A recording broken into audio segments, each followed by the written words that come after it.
plusieurs années, la ville de Perpignan s'est engagée dans la transition énergétique et écologique. Les élus ont adopté, dès le début, un programme d'action ambitieux, le Plan Climat, qui comporte plus de 250 actions dans tous les domaines. Rénovation des bâtiments et de l'habitat privé, production d'énergie renouvelable, urbanisme, mobilité, espaces verts et protection des ressources et beaucoup d'autres.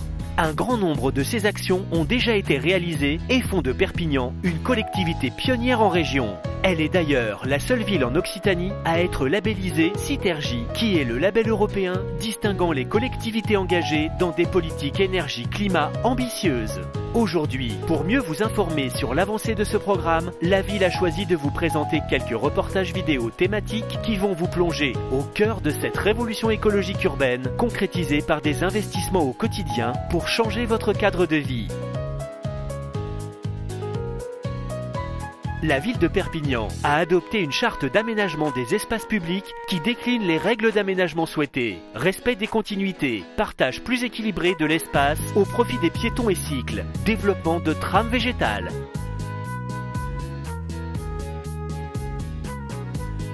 Sur l'avenue Joffre, qui fait progressivement peau neuve, la ville réalise une piste cyclable, réorganise le stationnement, élargit les trottoirs et va planter des arbres d'alignement tout le long de l'avenue.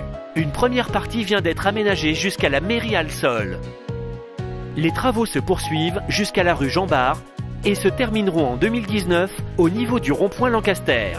Nous aurons alors une avenue Joffre entièrement réaménagée et apaisée. Côté quartier Saint-Aciscle, des travaux sont en cours pour l'implantation d'une passerelle piétonne qui enjambera bientôt la Basse dans le prolongement de la rue des Raisins.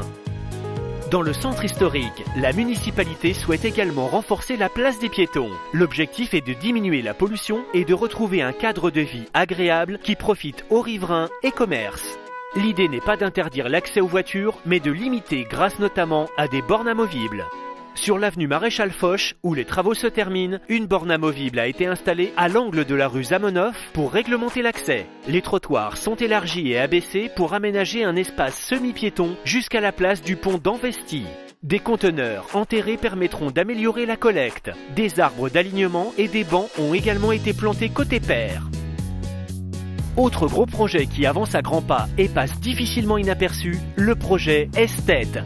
C'est sur la rive nord de la Tête, tout le long de l'avenue Torcatis, que la communauté urbaine a lancé ce chantier de rénovation des réseaux et que la ville a requalifié la voirie pour un meilleur partage de l'espace au profit des piétons et vélos. Aujourd'hui, Perpignan aménage l'esplanade piétonne et des équipements de loisirs. Suivront d'importants travaux de plantation de façon à créer une liaison verte continue en berge haute jusqu'au jardin de la Digue d'Ory.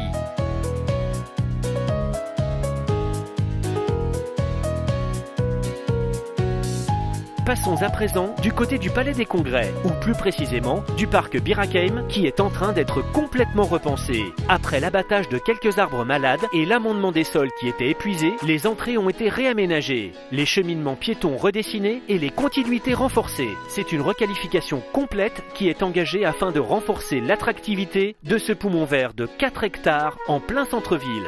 Rendez-vous fin juillet pour la réouverture. Et d'ici là, prenez le temps de redécouvrir votre ville.